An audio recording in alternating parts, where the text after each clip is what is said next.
Favour Dele Oladele was known for her calm personality and gentle smile. Born into a modest Christian family, she was the kind of daughter every parent prayed for. Intelligent, respectful, and deeply spiritual. A final year sociology student at Lagos State University, she dreamed of building a career that would make her family proud. Friends described her as soft-spoken and kind. She hardly missed church, and she always believed in the power of prayer. In a world filled with chaos, Favour found peace in her faith and love in the man who would later betray her. His name was Adeko Owolabi, a young man from the same school, charming, ambitious, and attentive. To Favour, he seemed different, the kind of man who shared her values and her faith. He spoke often about success and destiny, and he made her believe that God had brought them together for a purpose. But beneath his calm exterior, Adeko carried a growing frustration. He was unemployed, financially struggling, and desperate to change his life. In his mind, success was slipping further away until he met a man who promised him everything he wanted. That man was Segun Philip, a white garment pastor based in Ikwe-Ile, Osun State. To the outside world, Pastor Philip was a spiritual leader, a man who claimed to hear directly from God. But behind closed doors, he was a con artist and ritualist who preyed on the desperation of young men seeking quick wealth. When Adeko met him, he was told that his problems were not natural, that the only way to succeed in life was through a spiritual cleansing. We have to do it. The cleansing, according to the pastor, required sacrifice, a human sacrifice. At first, Adeko hesitated, but greed and desperation clouded his mind. And when the pastor said the victim must be someone close to him, someone pure, his thoughts turned to Favour. It was the 8th of December 2019. Favour told her parents she was visiting her boyfriend for a weekend prayer program. She packed her bag, her Bible, and her phone, unaware that she was walking into a trap. They traveled together from Lagos to Ikoyi-Ile in Osun State. The church was small, hidden, and isolated, the kind of place where screams could vanish into the forest. Inside, candles burned dimly, and strange symbols marked the walls.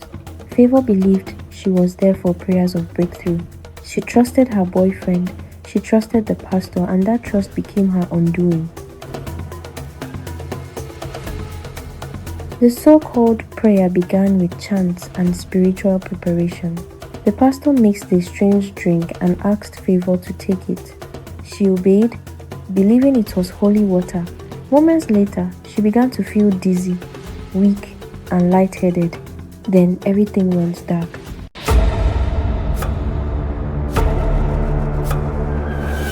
In that moment, Adeko and Pastor Philip carried out the unthinkable. Favour was killed in cold blood. Her body was desecrated, her heart and other organs removed for ritual purposes. The parts were used to prepare a concoction, a charm the pastor called victory soap, meant to bring wealth and fortune.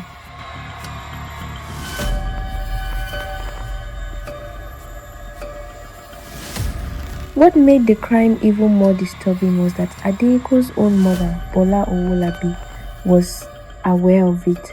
She participated in the ritual process, believing her son's destiny depended on it.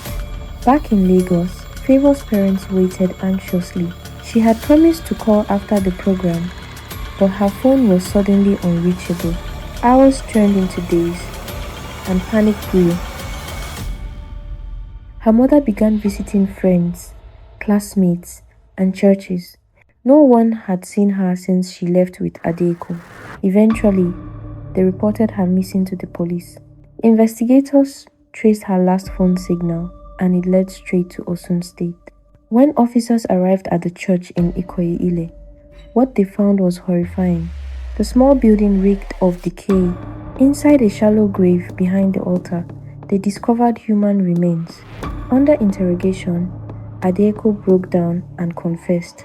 He admitted everything: how the pastor convinced him to bring favor, how the ritual was performed, and how parts of her body were cooked and eaten in a mixture with other ingredients.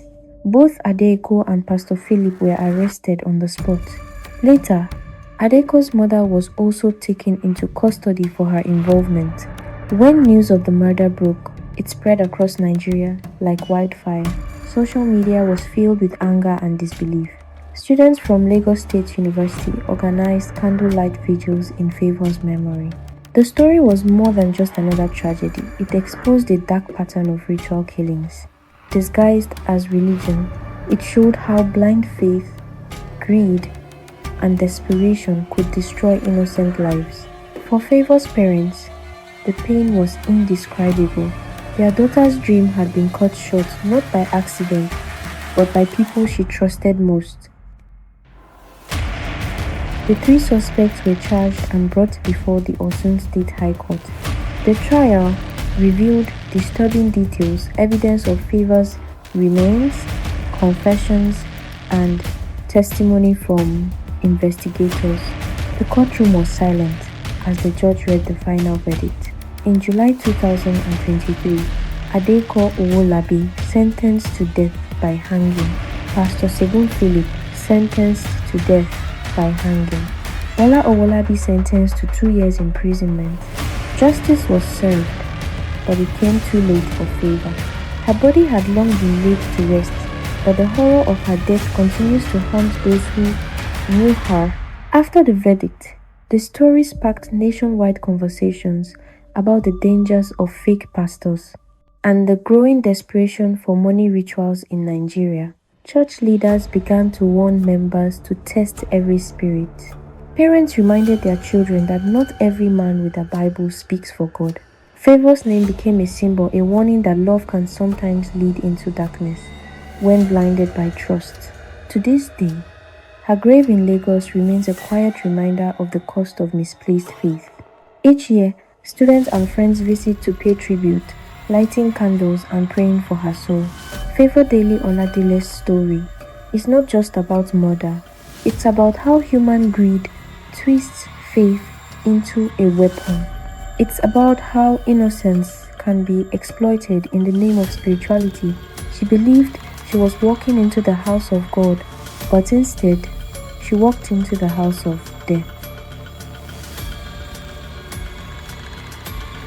Her story reminds us all that evil does not always hide in darkness. Sometimes it wears a white garment and carries a Bible. May Favor Daily Oladele's soul rest in peace.